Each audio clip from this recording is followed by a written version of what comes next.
Hello everyone, and welcome to another video. So it's been a long while since my last video, but the weather in the UK has been a bit odd recently. It's been very warm, so my game space has been terribly warm, and it's been pretty much unplayable. But it's cooling down now, so back into a bit of VTOL. For this video, I'm going to show some maybe advanced weapons tutorials for the F-26 and some of the other vehicles as well. This will pass over to other vehicles, and it's mainly focusing around the dumb weapons, if you will, so dumb bombs, Hydras and guns. So let's get you set up in a better view and we'll take a look. Okay, so here we are, looking at the cockpit view. So on the left I've got the TGP, and on the right I've got the equipment screen up, because there's a few things that I'd like to go through in the equipment screen. So first of all, I'm just going to pick the Mark 82s, but this is for all the dumb bombs. And first of all, we've got this at the top, CCRP, and that stands for Computer Controlled Release Point. And if you turn this on, what that means is when you are coming up to target, you can just hold the trigger, and as the targeting PIP passes the release point, it will automatically release at the right point. If CCRP is off, that's CCIP, which is Computer Controlled Impact Point. So if I just swap over to one of the dumb bombs, there we go. So what we have now is the targeting line, and let's just find some targets. So let's go for the artillery. So let's hit the waypoint, go to TGP, send that to the waypoint. So now we've got a target over there. Let's pull around and get that target up. So what we should see there is the dotted line. So that's our heading line to get on target. And then on that line you can see there are two horizontal brackets, angle brackets, and that's the release point. So as we start getting towards the target, you'll see the targeting PIP start dropping down from the top, and as it passes those two angled brackets, you usually hit the trigger and you would release it. But with CCRP on, what you can do is all you have to do is keep the lines together. You've got to keep the lines lined up like so, almost.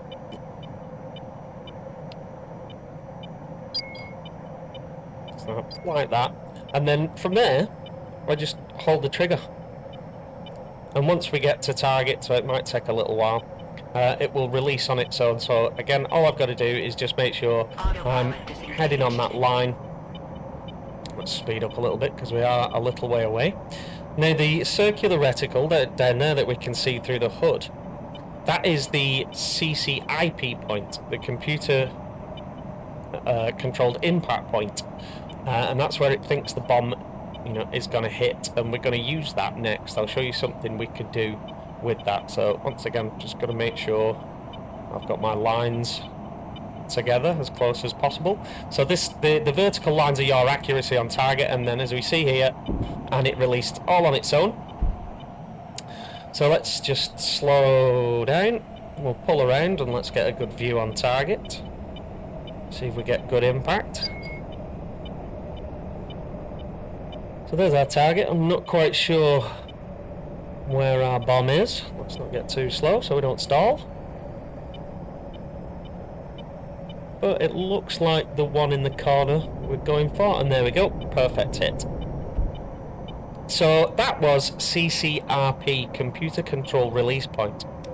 Now if we turn this off, again we're relying now on the targeting reticle that we see down there. But what we can do is change our TGP to PIP, and this is Predicted Impact Point. So the TGP is now looking where that reticle is, which means we can be a lot more precise. So let's pull round again, let's see if we can find our targets. Let's not stall out. And I'm going to use, first of all, the HUD reticle to get close to target, and then I'm going to use the TGP to zoom in and give myself a bit more accuracy on where this bomb is going to hit. So we should be getting close now. I don't want to be going too fast, so just watch my speed. I should be coming on target soon, so let's zoom in a little. There we go. So now I've got them on the computer screen. I can use this, and I'm going to use my air brake to help slow me down. And a little bit of rudder and release. So hopefully get the target at the far end there. And there we go. Perfect hit. Next, let's swap over to Hydras, because once again we can use the targeting reticle up front to get roughly on target, and then we can use the TGP in PIP mode to be more precise. So let's pull around. Now when you do this, I recommend, if I just go back here and get our Hydras up, I recommend a salvo of 2, an even salvo, because if it's uneven it will make the plane turn side to side like this as you're trying to shoot, and it's quite hard to hit what you're aiming for. So once again we'll get roughly on target, and then I'm going to use the air brakes because that just helps stabilize the plane. And fire. One hit. Whoops, a bit early then. Oh, but we got it. So there we go, just using the TGP in PIP just probably saved me quite a lot of ammunition. Next, let's have a look at the AGM-65s. So uncaged mode. So this is very useful because there are two. Let's actually get the AGMs up. So first of all, I'm going to go back to target mode. Let's see if I can get that radar. Let's get in head mode and zoom in. There you are. So there we go. We've got a lock. So uncaged means, auto just means I have to shoot on bore sight. And what bore sight is, if you imagine looking down the barrel of a gun is its bore, and that is your bore sight. So it's basically directly straight ahead, like looking down the barrel of a gun. But you see there on auto, it snaps to the target once you get close enough. And then all you've got to do is press the trigger and it'll release. With it set to manual, you can actually be quite a long way off bore sight. Hold the trigger. You can see it's all the way off to the side there still. I can still get it well off bore sight. And then with the trigger held, you just press the weapon select button and you'll fire. So using the munitions in manual uncaged mode means you don't have to be manoeuvring the aircraft around as much to try and get the snap onto target. You can just use the trigger and it will snap to whatever you've got targeted on the TGP. Another useful munition is the Cagm. So when you have a cluster of targets, like we have over here, the Cagm, let's just fire that off. Oh, they're actually, they've taken off, they saw me coming. But the Cagm is multiple munitions. It's 6 slightly smaller warheads than a standard AGM-65. But it will take out up to 6 targets in quite a wide area. So when you have multiple targets, it's actually quite useful to take a Cagm rather than an AGM-65. Now, why this guy's taken off, what I'm going to do is show you that you can also use PIP on guns. So let's get a bit closer, because I'm still set to target tracking mode at the moment. Target track. So once I get close enough, I'm just going to swap this over to PIP, and I can see my targets. I'm going to slow down, and once I get the snap, because you've got to give aircraft lead like that, I can now once again use. Let's actually zoom out. Put a bit of speed on. Okay, there they are, and now steady.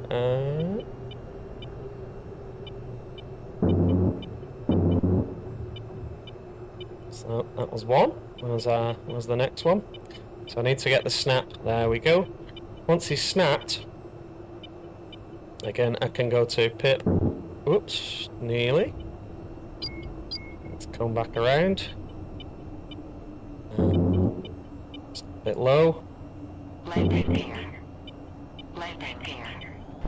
Landing gear. I'm actually doing very well at this.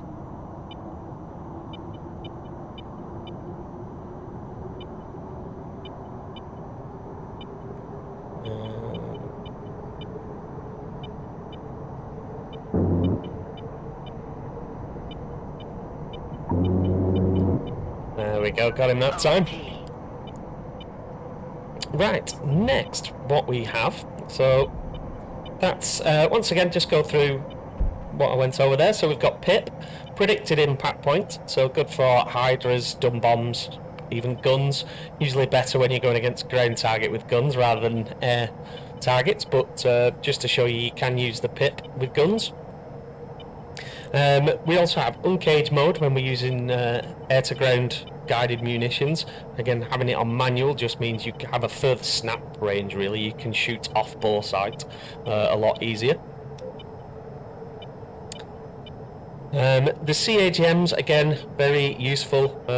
Rather than one AGM-65, you can take out multiple tanks with just one, and it's a very underrated munition. And next, I just want to go and have a look at the radar, because something, again, that people don't use very often, we've got some targets up ahead, is taking the radar off bore sight. So you can see the radar is now snapped to my head, and this is very useful because the radar basically can see a lot better than you. So when you have targets in close quarters like that, it's a bit easier to let the head snap lock onto target than trying to look down here and use the targeting reticle thing on the actual radar. You can still be looking where you're going. And the other thing is as well is if you lock somebody up while the radar is soy, just press the stick in and it will unlock them, and then you can go back to bore sight. So you see. So again, very useful when you are in close quarters. Let's give him one of them.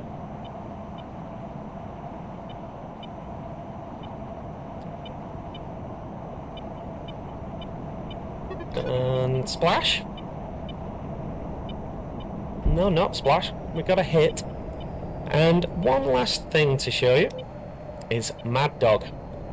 Now, I don't recommend using Mad Dog too much, but in certain circumstances, when you want to stay hidden or there's a massive cluster of enemies, for instance, Mad Dog means you don't have to lock them on radar, so I can turn radar off. And to shoot a missile Mad Dog, you've just got to hold the trigger. As long as Mad Dog's enabled, and there it goes.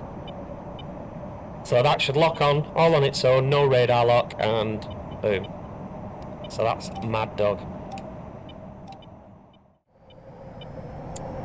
Okay then, so that was a short little video, maybe some advanced, if you will, tips with the weapons on the mainly F-26 I was showing you there, but like I said, some of these tips will transfer over to the other units.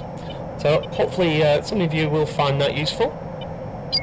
Once again, thanks for everybody for all the support. It's really nice to see the comments and the people in the servers. I know I'm not very active at the moment. Like I said, the weather recently in the UK has been very warm, and it's not been comfortable in the gaming room, but hopefully again I'll be back into some of these games. I put a poll out as well to see if there's any other games that people would like me to play, and it looks like H3 VR and Onward have won out there, so hopefully we'll be seeing some of those videos sometime in the near future. But with that, I'd just like to say thank you for watching, and I'll see you in the next one.